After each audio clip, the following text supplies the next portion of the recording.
My presentation this evening is on the Giving Voice to Values case number 5 in the textbook on the Gateway Hospital. The overview is that Troy is a hospital administrator.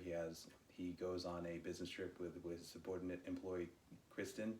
They go to Orlando for a medical conference in which they learn some more about some of the legalities in their field and then new developments. And Troy decides to take this opportunity because of the time of year and because of the location in Orlando. He decides to mix in a family vacation with the trip.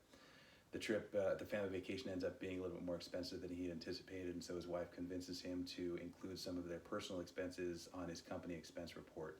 The rationale being that he spends a lot of time away from home traveling that he's not compensated for, and that the company reimbursement policy is not adequate to cover the expenses of the trip already, and that the expense reimbursement system, the internal controls are somewhat lax, and so everybody that he knows has a tendency of paying their reimbursements. So he puts together his reimbursement, submits it to his employer. Accounting later approaches Kristen, who had been on the same trip in the same time frame, and asks her why her expenses are lower than his, considering that they were on the same time frame. She realizes it's not uncommon for an administrator to stay an extra day, so she realizes she can use that excuse, but it's not accurate, so she decides to talk to Troy about it first. In anticipating some of his possible responses, Troy's main arguments that she might encounter the materiality: it's not a significant amount of money that's being spent for personal items, so it's not going to bankrupt the company. Look, it's a responsibility. He didn't ask to go on the business trips. He's just doing the best he can to do his job, and it's not his fault that the reimbursement policy is as stringent as it is. He's just doing the best he can to work within what he might believe to be a somewhat broken system, and also that it's an isolated incident. He's usually pretty good about following company policy with the expense reimbursements. Finally, it's common practice to pad the expense reports, so he decides so he might use that as an excuse as to why he's doing what he's doing. What's at stake? Troy is at risk. He could be demoted or terminated if it's found out that he's lying. Kristen is also at risk at this point because she's been confronted about it, and so she would have to lie as well. If it's found out that he was lying, she would be guilty by association. The company is also at risk because they have a right to know that their employees are following the standard operating policies of expense reimbursements.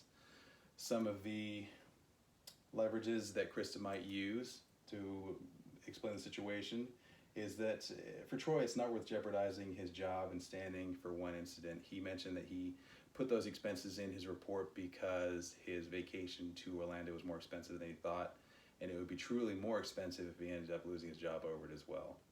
That's a key point. Secondly, Kristen can point out to him that his plan is already not going as planned. He initially thought that he would just get the expense report approved and get the reimbursement, and it would be a passive lie on his part.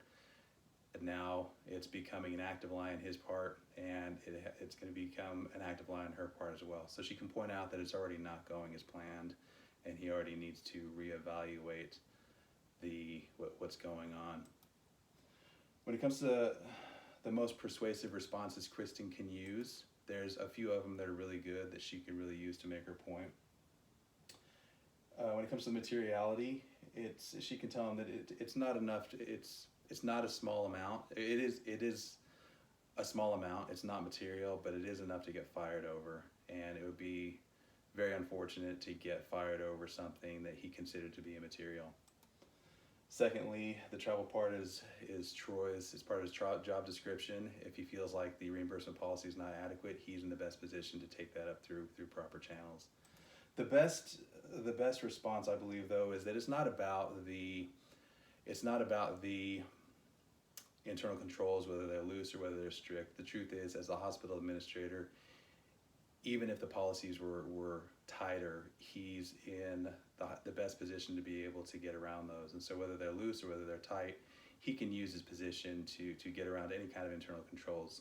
To that end, his employers have chosen him to be somebody of integrity, and if he violates that policy, he's really violating the true core of what they hired him to do. Thank you. Those are some of the ethical dilemmas, and we'll talk to you next time.